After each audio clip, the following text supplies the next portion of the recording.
آپ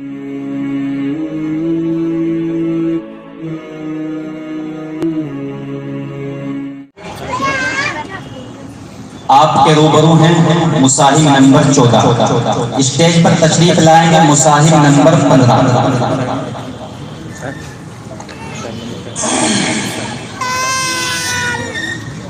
وَبِهِ نَسْتَعِينُ أَمَّا بَعْدُ۔ حضرات سامعین و باتمکین اور حکم صاحبان، آج کے اس مسافرے اردو خطابت میں میری تقریر کا عنوان ہے قرآن کریم کا اعجاز۔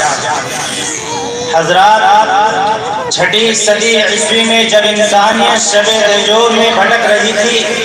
اور پوری انسانیت کا مکمل جنازہ نکل چکا تھا، تو اس وقت عرب کے ریگزاروں میں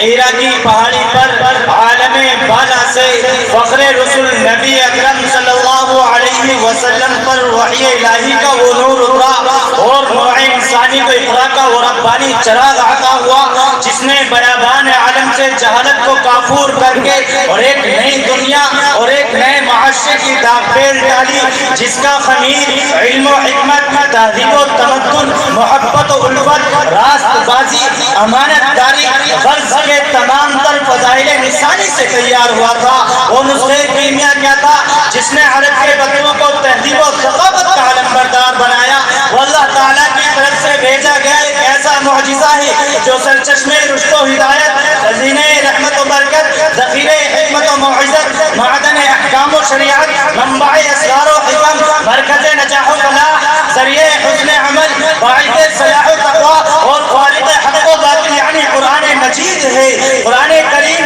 محض اپنے الفاظ و تراکیب اور فصاحت و بلاغت ہی کے اعتبار سے معجزہ نہیں، بلکہ وہ ایسا کلام خداوندی ہے جو حسن بلاغت، کمال فصاحت، الفاظ کی جدت و جامعیت، معانی کی وسعت و شمولیت، غرض ہر اعتبار اور حیثیت سے اپنے اندر اعجازی پہلو کو لیے ہوئے ہے، اور اس سے آگے بڑھ کر وہ اپنے حشوش اور ہرگوش میں معجزہ، اپنے معانی و مضامین میں معجزہ، اپنے علوم و معارف میں معجزہ، معلومات غیبی میں معجزہ، مذہبی تعلیمات میں معجزہ، اپنے اخبار میں معجزہ، اپنے اسلوب بیانی میں معجزہ، نظم و نسق میں معجزہ، اپنی سحر انگیزی میں معجزہ، بلکہ قرآن کو جیتا جاگتا معجزہ ہے۔ یہ دلوں کو فتح کرنے والی کتاب، یہ دماغوں کو تسخیر کرنے والی کتاب، یہ پوری انسانیت کی رہنمائی کرنے والی کتاب، یہ دنیا کے تمام مذاہب و دھیان کے جنجال سے نکالنے والی کتاب، یہ تمام انسانوں کو پستیوں سے بلند کرنے والی کتاب، یہ انسانوں کو اللہ سے ہم کلامی کا شرف عطا کرنے والی کتاب، یہ پس مردہ